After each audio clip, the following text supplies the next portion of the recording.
एक समय की बात है, भगवान गौतम बुद्ध अपने शिष्यों के साथ बैठे हुए थे और उन्हें उपदेश दे रहे थे। तब उन्होंने अपने शिष्यों से कहा, क्रोध इंसान का सबसे बड़ा दुश्मन है।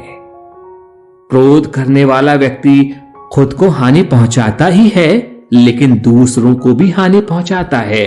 वह प्रतिशोध की आग में जलता है और अपने जीवन को बर्बाद करता है।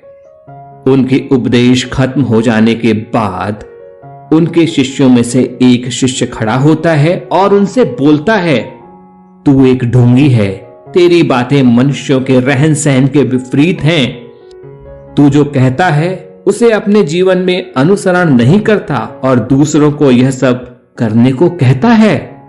यह शिष्य गौतम बुद्ध को उल्टी सीधी बातें कह रहा था। तब गौतम बुद्ध ने कोई प्रतिक्रिया नहीं दी, वे शांत बैठे थे।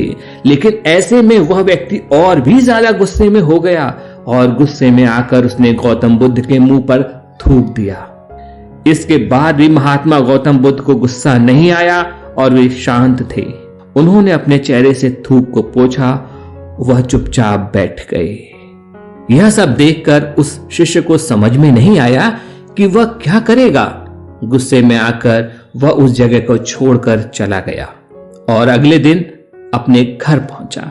जैसे ही वह अपने घर पहुंचा तब तक उसका दिमाग शांत हो चुका था। दिमाग के शांत होते ही उसे इस बात का एहसास हुआ कि उसने कितनी बड़ी गलती की है, उससे पाप हुआ है। वह खुद मन ही मन कहने लगा, यह मैंने क्या कर दिया, मैंने महात्मा बुद्ध का अपमान किया है, ऐसा पाप मैं कैसे कर सकता हूं, मैंने बहुत बड़ी गलती कर दी, मुझे जाकर उनसे माफी मांगनी होगी। यह कहकर वह तुरंत ही गौतम बुद्ध के पास चला गया, लेकिन गौतम बुद्ध उस स्थान पर नहीं थे। ऐसे में वह शिष्य जगह जगह भटक कर उन्हें खोजने लगा। जैसे ही उन्हें महात्मा बुद्ध मिले तो वह उनके पैरों में गिर गया और उनसे कहने लगा, मुझे माफ कर दीजिए, मुझसे गलती हुई है, मैंने आपका अपमान किया है, मैंने यह बहुत बड़ा पाप किया है। यह सब देखकर गौतम बुद्ध ने उससे कहा, शांत हो जाओ, क्या बात है, मुझे बताओ, तुम कौन हो। गौतम बुद्ध के यह पूछने पर वह शिष्य चौंक गया। वह सोचने लगा कि महात्मा बुद्ध मुझे कैसे भूल सकते हैं, मैंने तो उनका अपमान किया था। यह सोचकर उसने महात्मा बुद्ध से पूछा, मैं वही शिष्य हूं जिसने कल आपका अपमान किया था और आप इतनी जल्दी मुझे भूल गए। हमें कल की बातों को कल ही छोड़ देना चाहिए। वह अच्छा हो या बुरा, उसके बारे में बार बार विचार नहीं करना चाहिए। मैं बीती हुई बातों को पीछे छोड़कर आगे चलता हूं और ऐसा ही हम सबको भी करना चाहिए। महात्मा बुद्ध ने उस शिष्य से ये कहा।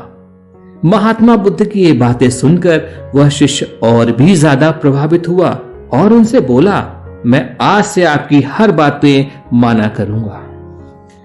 साथियों, यह कहानी हमें यह सीख देती है कि बीती हुई बातों को हमें भूलकर आगे बढ़ना चाहिए। ये अगर कोई मनुष्य अपनी बीती हुई बातों पर ज्यादा ध्यान देता है तो उसका ध्यान पूरी तरह से भूतकाल में ही लगा होता है और वह इंसान कभी भी आगे बढ़ने का विचार नहीं कर पाता। इसलिए हमेशा पुरानी बातों को छोड़कर आगे बढ़ने की ही सोचें। अगर आपको कहानी पसंद आई है तो लाइक कीजिए, चैनल पर नए हैं तो सब्सक्राइब भी कीजिए और अपने दोस्तों के साथ शेयर करना मत भूलिए।